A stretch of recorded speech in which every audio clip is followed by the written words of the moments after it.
প্রিয় শিক্ষার্থীরা, আজকে আমরা শিখব tag question.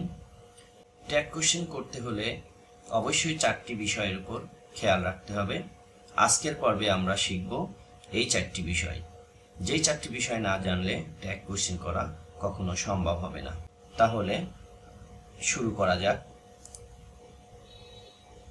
Tag question. Tag question হলো এমন একটি সংক্ষিপ্ত প্রশ্ন যা সাধারণত একটি বর্ণনামূলক বাক্যের শেষে যোগ করা হয়, যাতে নিশ্চয়তা, সম্মতি বা মতামত যাচাই করা যায়। ট্যাগ কোশ্চেন করতে হলে 4টি বিষয়ে অবশ্যই খেয়াল রাখতে হবে। নাম্বার 1, বাক্যটি কোন টেন্সে আছে। নাম্বার 2, সাবজেক্ট সিঙ্গুলার না প্লুরাল। নাম্বার 3, সাবজেক্ট ব্যক্তিবাচক না বস্তুবাচক। নাম্বার 4, বাক্যটি পজিটিভ না নেগেটিভ। ট্যাগ কোশ্চেন গঠনের নিয়ম: পজিটিভ সেন্টেন্স হ্যাঁ-বোধক বাক্য এর সাথে নেগেটিভ ট্যাগ, এবং নেগেটিভ সেন্টেন্স না-বোধক বাক্য এর সাথে পজিটিভ ট্যাগ বসে। যেমন, Ashraful is a truthful boy, isn't he. Ashraful হলো একজন ব্যক্তিবাচক সাবজেক্ট। বাক্যটি যেহেতু পজিটিভ বা অ্যাফার্মেটিভ, এই ক্ষেত্রে আমরা ট্যাগে ব্যবহার করব ইজেন্ট হি। দ্বিতীয় সেন্টেন্সটি হচ্ছে he does not play football, does he. যেহেতু এই বাক্যটি নেগেটিভ, তাই ট্যাগে হচ্ছে positive.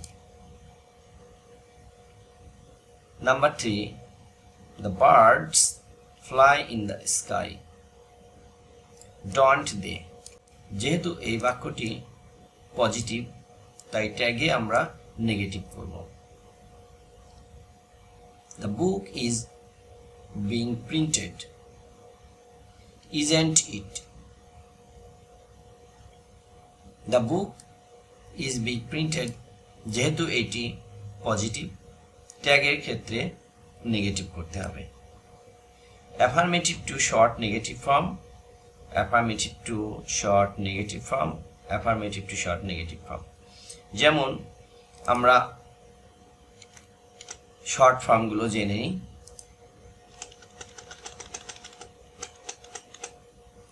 am, aren't, is, isn't, are, aren't, was, wasn't, were, weren't, do, don't, does, doesn't, did, didn't, have, haven't, has, hasn't, had, hadn't, can, can't, could, couldn't, will, won't, would, wouldn't,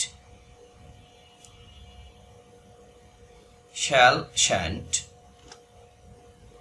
should, shouldn't, may, mayn't, might, mightn't, must, mustn't, ought, oughtn't।